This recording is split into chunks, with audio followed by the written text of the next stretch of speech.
This is London's biggest conversation with Andrew Gilligan. Hundreds and hundreds you want to talk about UKIP. There will be another chance to do so after 12, don't worry, because we're coming back to that subject. But now we're talking about something else that actually has got UKIP quite a lot of votes along the route. It's HS2, the government's new high-speed super train from London to Birmingham, Leeds and Manchester. It's going to cost £34 billion. It's going to rip up quite a lot of the countryside, and an awful lot of people say it's completely the wrong project. It's a waste of money. It's going to do a huge amount of environmental damage, and it's not even going to work in transport terms. One of the key arguments for HS2, one of the key arguments the government makes, is that it will boost the economy. But I've got a story in this morning's Sunday Telegraph describing how it's actually doing the opposite for the moment. It actually might well destroy more jobs than it creates. How that works is this: they need a lot of land, and unfortunately quite a lot of the land they need is on places where people want to build factories and want to build projects and want to build developments that'll cost jobs. Here in London, for instance, the old Guinness brewery in Park Royal, they were going to build a new light industrial development on that. They got planning permission in February. They were just about to start digging. 1,400 jobs potentially. £850 million into the economy, but HS2 has blocked it. They've put what's called a safeguarding order on the land. They say they need the land themselves to store things, and so the people who are going to create those 1,400 jobs can't do that anymore. Another scheme in Birmingham, Washwood Heath, 7,000 jobs there, a big industrial site. I spoke to one of the local MPs, Liam Byrne. He said that there was a big internationally known company ready to move right in, create 1,500 jobs straight away, but HS2 won't let them because they need the site for a maintenance depot, and the maintenance depot is going to create 300 jobs. Lots of other examples. So the question I'm asking, is HS2 a good idea? Is it a total waste of time?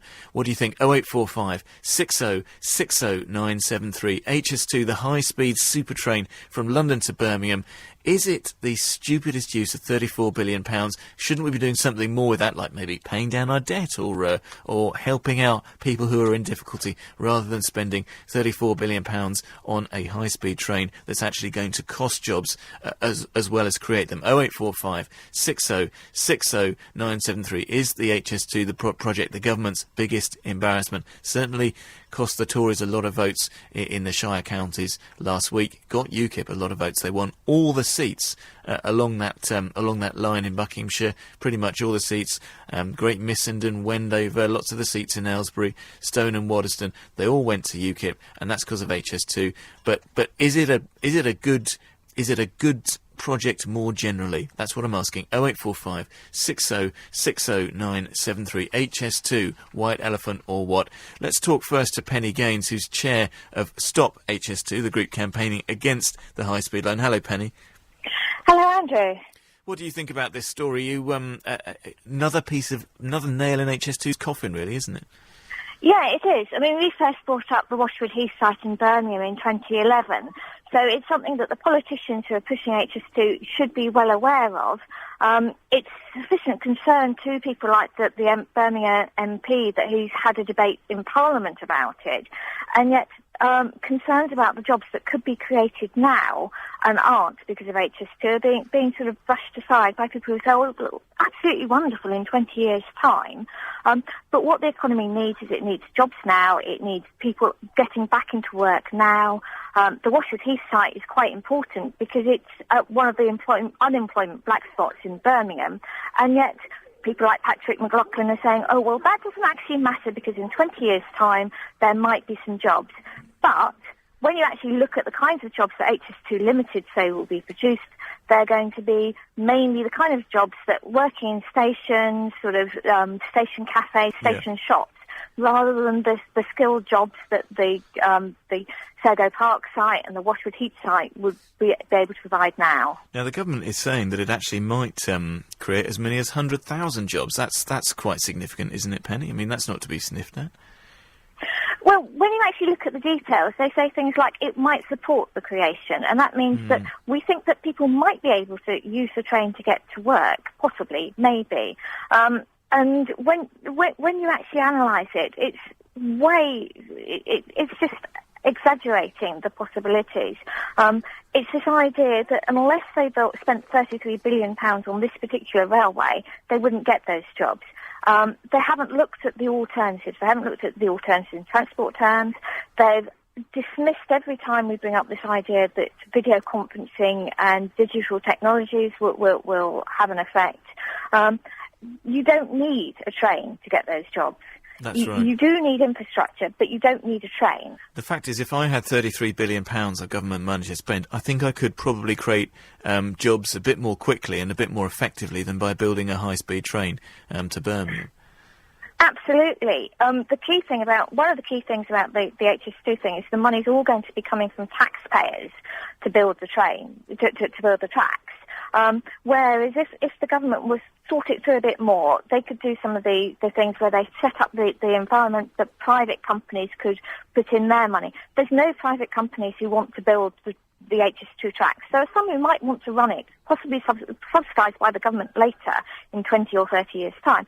But what we need is we need investment now. We need it in things that are going to create jobs now. So the Guinness site and the Washwood Heath site and some of the other smaller sites as well, which don't get the publicity, they are all people eager to spend money now to create jobs now.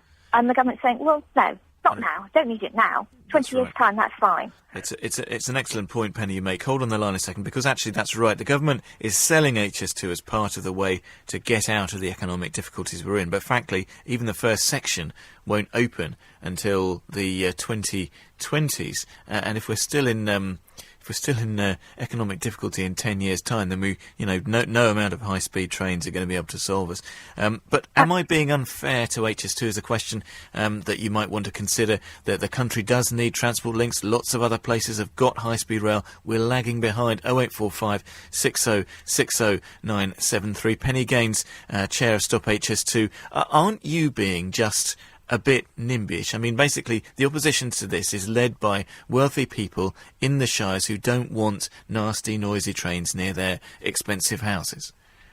The first thing is we've got support from all across the country for our opposition to HS2. The second thing is, if you're going to pick on someone as being a NIMBY, you'd pick the Liam Byrne, the Birmingham MP, who says that he really, really wants to have the station in Birmingham, but he doesn't want to have the maintenance depot. That is a NIMBY attitude. Yeah.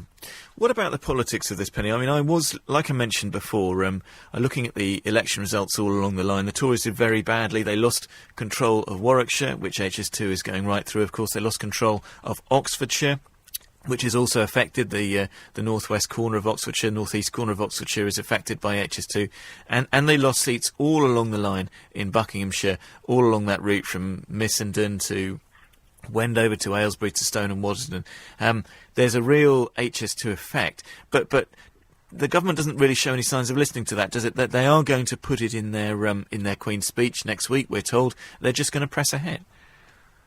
Yeah, I mean, at some point they have to realise that they need to listen to the electorate, and I think they're going to start doing that now with the results that UKIP got. But also, when they look a bit more closely, they'll see that in places where UKIP weren't standing, but the HS2 route goes, the Greens were picking up votes, Independents were picking up votes. So there is this whole attitude, this whole feeling from an awful lot of people that people aren't being listened to. They're not being given the choice. They're not being listened to in the consultation. They're not being listened to at the moment. You will really hear a lot more coming over the next couple of years, unless it gets cancelled first.